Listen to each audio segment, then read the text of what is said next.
right. Now, I'm not going to try and get controversial here. But, is your church a brand? Now, I really want to understand what a brand is. We're going to spend some time really diving into that because I think it kind of trivializes churches to compare it as a brand, but there's some characteristics that we could learn from the concept. Is that fair? All right, so let's dive in. So I'm going to, by the way, if you ever want to learn about branding, some of these, the best book that I've seen to do it is called The Brand Gap. The next 10 or 20 slides or so, I'm just going to share content from it because it's extraordinary. It really breaks down what a brand is in detail here. So let's dive in. So first, a brand isn't a logo. Is not a logo. There's a famous painting out there. I don't know if any of you have seen it, but basically this says, this is not a brand in French. Second, a brand isn't an identity. Now, I don't know if all of you know what an identity is, but when it comes to business, you have things like corporate colors and corporate fonts and corporate design guides that you have. That's an identity, okay? That's not a brand. So, finally, a brand is not a product. So that little ivory bar of soap there is not a brand. So you may be asking yourself, what in the world is a brand? And a brand is a person's gut feeling about a product, a service, an organization. And I just penciled in church. So maybe we change this a little bit and say a brand is a person's gut feeling about your church. Now, kind of getting out there a little bit. So what is a brand? Well, first of all, it's not what you say it is. It's what they say it is. Okay? And branding in a business world is a big deal. So we've all heard of Coca-Cola. You could probably look at this picture, right, without any words and say, you know what? That's a Coca-Cola bottle. It's intentional. Coke's, at the time this book was published, Coke's market cap, basically market capitalization, what the company was worth, was $50 billion if you subtract out what they put on their books for the brand value. So this are the trucks and the sugar and their buildings and everything else, right? So then if you layer on brand, Coca-Cola suddenly becomes worth $120 billion. Think about that. Something that's really nothing is worth more than everything. Kind of wild, huh? So, why does branding matter for churches? Well, these are the three things that Marty Neumeier says in his book. People have too many choices and little time. We've talked about that, right? Yeah. People have too many choices and little time. Most offerings have a similar quality and features. Now, we could get into a debate about this one. So, I grew up, my dad liked Nikon cameras. It's the only kind of camera he would look at. Anybody who didn't have a Nikon didn't have a camera. I bought a Sony. And if you get us in the same room, we just may have a fight about which one's better. When you know a lot about something, it matters. The problem is a lot of people don't know a lot. Does that make sense with me? And so we tend to base our buying choices on what? Trust. This kind of builds on our previous conversation, right? Make sense? Costs $200 to do a mailing. There's 12 churches in the same town. Make sense? All right. So I use cameras, right? So there's 1 million cameras in the market. How do you choose? Well, how I got to Sony is my dad's not a professional. I walked over and said, hey, this is what I want to use the camera for. What should I buy? Well, the guy I talked to makes a lot of money doing photography. And he said, based on what you're doing, it should be Sony. I stepped out of my dad's sphere, which wasn't easy, by the way. Said, I'm buying a Sony because I got recommended to me by an expert. Why? Trust. Trust. And so I want you to ask yourself, what is your community's gut feeling about your church? And we'll get into this more here in the next few minutes, but your and is going to have a tremendous impact on that. So we need a clear understanding of this. So if you walked up to somebody 2 blocks from your church and you asked them, can you write a sentence of what you think about our church? What would they say? And a lot of times what we see is a chasm between what you want your community to say about your church and what they really will say about your church. And in my experience, most of that is because they just don't know. So, how do you bring these two things closer together? And so I'm going to share a couple real-life examples here. And I know there's strong opinions on car brands, so I appreciate everybody's view on what your favorite car brand is. Toyota happens to be one that I really, really like, and I'm going to tell you why, okay? I have somebody that aligns with me over here. All right, so when I was a kid, I'm talking like, I don't know, 35 years ago, my dad bought this little tiny Toyota truck. And he drove this thing for 400,000 miles. It rusted out underneath him. You could see the pavement under the passenger side car, but he drove it and it didn't have any problems. We bought other cars. They had problems. My dad's truck just motored right on for 400,000 miles. That's where I sat when I was a kid. By the way, no air conditioning. It's brutal. All right, so we're talking about brands that matter. Why should I like a car that I set here that I remember being boiled alive as a kid? All right, we're going to keep on going. So, because of that experience, we've had 2 Toyotas in our family. The first one that we bought was a Toyota Avalon. This is a huge testimony for our family, but my wife chose that car for a day, and this F-350, when she was stopped, rammed into her at 55 miles an hour. And she took, we're just going to say that, it was a horrible, horrible accident. If she had been driving her other car, she probably wouldn't be here today, which is a miracle in of itself. Reason number 2, I like Toyota. Reason number 3, you may have seen my little Toyota. It's here. It's got 196,500 miles on that thing. I know, it's just getting started. We took it to get tires about 2 months ago. It's a 2004. And the guy said, "You're going to put new tires on a 2004? That thing's an antique." And I said, "But that sucker just keeps on running. Praise the Lord. We're just going to keep on driving it till the wheels fall off." 200,000 miles, we haven't had a single problem with. We're 500 miles from home. So when we get home, we haven't to date had a problem with that. So, what is this dude's gut feeling about Toyota? What? Say it louder, please. Reliable. What else? Safe. What else? What? Economical. So, these are how I would describe it. And it just so happens that those things matter to me. So now you know how I would describe Toyota. You see how that journey was built? Was it built overnight? How long? 35 years of experience formed these opinions, right? 35 years of my experience. Doesn't happen overnight.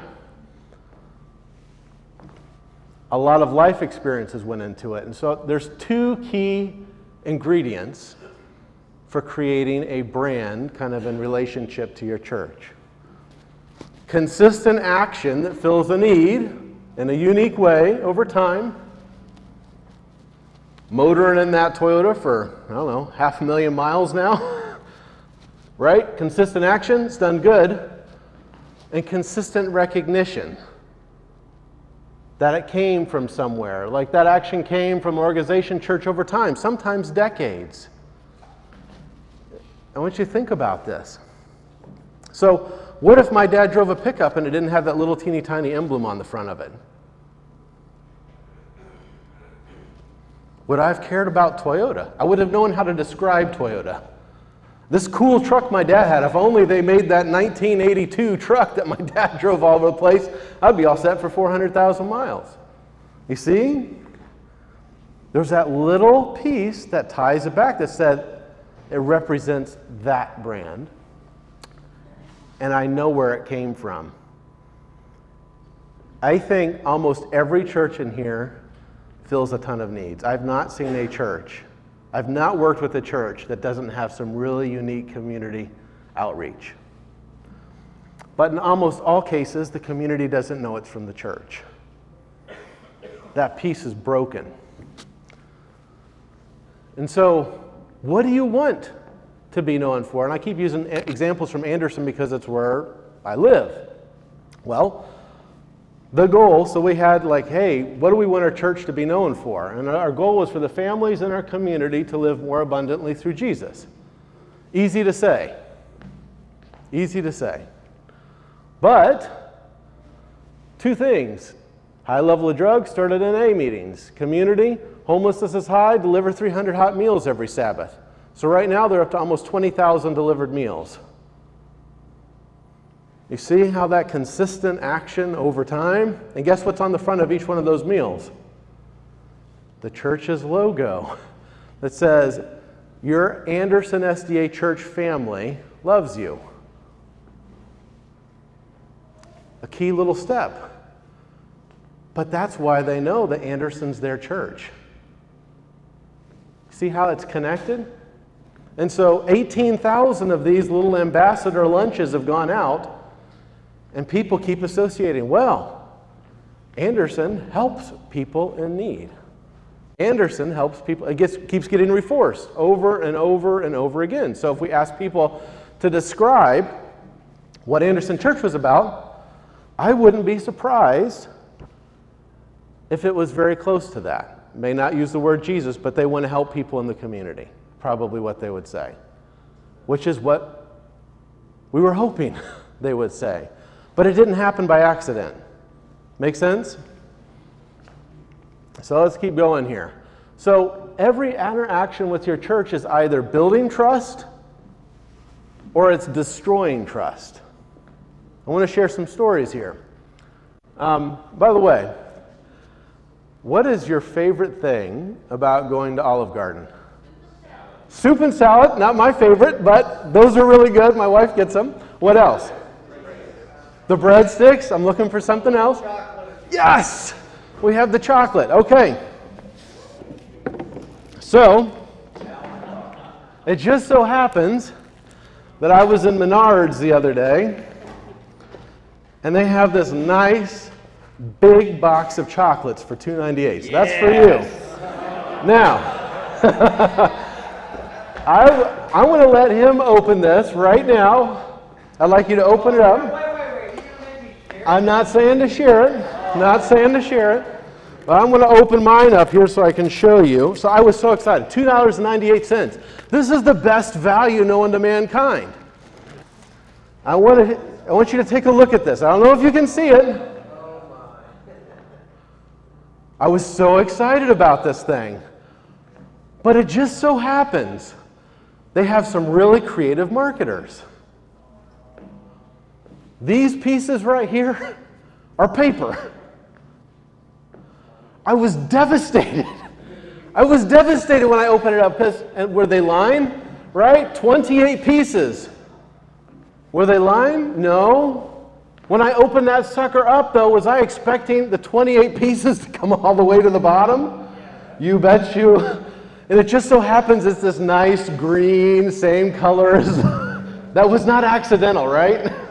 Are you with me? Okay. And so I got this. Go into Olive Garden. I live for these things. I bought them in the store because I live for these things, and I open it up. It was horrible. It's chocolate, but it was like half the chocolate I was anticipating eating. This has an impact on bread. I'm being a little ridiculous here, right? Okay, I get it. But you see how deceptive that is? Couldn't they have just wrapped this? It'd be cheaper shipping these things if they just wrapped them up from here to here. But they didn't do that because it wouldn't sell as good. And so now I'm going to get a little bit more real. So I was stuck. I don't think this is a unique experience. Don't go Google the church. But I was in New York City for a conference. And I was flying out of, I'm not even going to say the airport. I was flying out of the airport. Don't look too hard. I was flying out of the airport. My plane got canceled on a Friday afternoon. Like, oh man, what am I going to do? So I don't fly on Sabbath. And so I was stuck in this hotel right there over Sabbath. So guess what I did? I got on Google. I said, man, I wonder if there's an Adventist church around here. So I Googled it. Hey, 1 mile away, there's an Adventist church. I'm like, oh, that's so cool. And then I looked out my window, and you see what's surrounding me? It's like the Audubon. And so I go look, I'm like analyzing. I walk this whole inner loop here. And I say, how can I break free of the Audubon? There's like 8 lanes of like 80-mile-an-hour traffic. Like you could not cross this. You would be death for certain. And so then what did I do? Anybody? I called the church. I didn't feel super comfortable about using Uber on Sabbath, or I would have. I thought about, man, I was getting creative. Like, I'm going to take the free shuttle back to the airport and then connect with the free shuttle with the hotel on the outside. And so I was like, that's not really, missing the point of Sabbath here, Chris. You got to stop. So I picked up the phone and I called the church. And I left a message. I said, hey, my name's Chris. I'm an SDA. I'm stuck in purgatory here. Can you please come rescue me for Sabbath? Then I waited. Sitting in my hotel room. The peanuts ran out. I didn't get a call. I didn't get a call the next day. I didn't get a call the next day. 30 days later, I hadn't gotten a call. I never got a call. I don't think it's unique. What if I had been somebody that's like, man, out of all the 500 churches around here, I've chosen that one for Sabbath. What time do I go? How am I dressed? Is there something for my kid? Nothing. It's the same type of brand experience, much more detrimental, as opening that box of chocolate, right? You're excited, you're hopeful, you pick up the phone, nobody's there. So what I'm talking about, brand experience goes a long way. So if I call your church, how fast will I be returned? If I walk into your church, what will be my experience? If I pull up directions, what will the review say? Anybody here stayed at a 1-star Airbnb? Raise your hand. Do we? Not for long. You know, we've worked with churches and their Google review was 1 star. They had 1 review. One review, somebody, whatever, was angry and they just said, I'm just going to try and hurt this church. Nobody ever looked at it. So if you're going to drive here, what do? You get on Google, at least I do. How many people are you like, okay, Pisgah, I need directions. And guess what pops up right next to my directions? Bam, reviews. Ooh, not Pisgah, that church, 1 star. Maybe I'm going to rethink going to that church today. Make sense? I don't think I've stayed at, I don't know how many continents I've stayed at Airbnbs on. There's been nothing less than 4.5 stars, I can promise you. And stepping foot into a church is a much bigger deal than going to an Airbnb. So, now we ask ourselves, what do we want our community's gut feeling to be? What are we going to do about it? I want to have a thought here, soapbox moment for me, but I want to share something. nearly all churches do not put the name on their church for the biggest single outreach of the year. Why? Because we think it's going to hurt us. Well, guess what? If we keep everything a secret about what we do, nobody's going to know that we're actually kind of cool.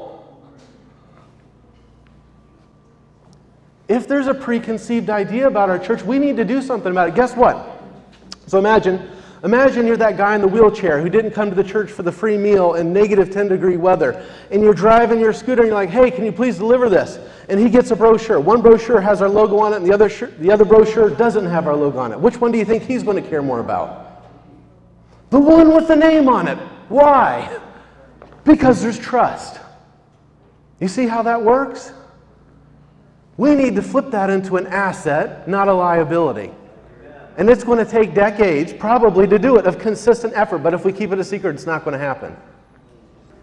So part 2 of this. So now you understand what a brand is. Why does it matter? Just in essence, it boils down to what is your community's gut feeling about your church. And you can influence that over time. It doesn't happen instantly, but you can influence it.